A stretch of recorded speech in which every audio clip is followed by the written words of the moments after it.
pili, tunalo moja la kukemea mwenendo wa makamu mwenyekiti wa chama cha Chadema Taifa. Sisi wazee wa mila kwa 12 Tarime kwa kauli moja tunakemea na kulaani vitendo na maneno yanayotolewa hadharani na kiongozi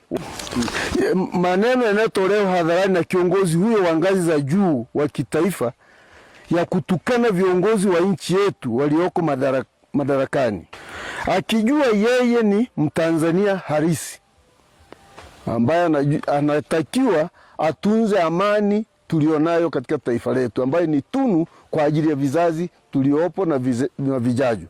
Watu ambao wameleta machafuko, ambao wanatutaka kutusababishia mambo ambayo yanataka kutuvunjia amani, wakati sisi tulipata uhuru wetu bila kumwaga damu. Wanafuata masuala ya nchi zingine. Sisi hilo tunalikemea kabisa.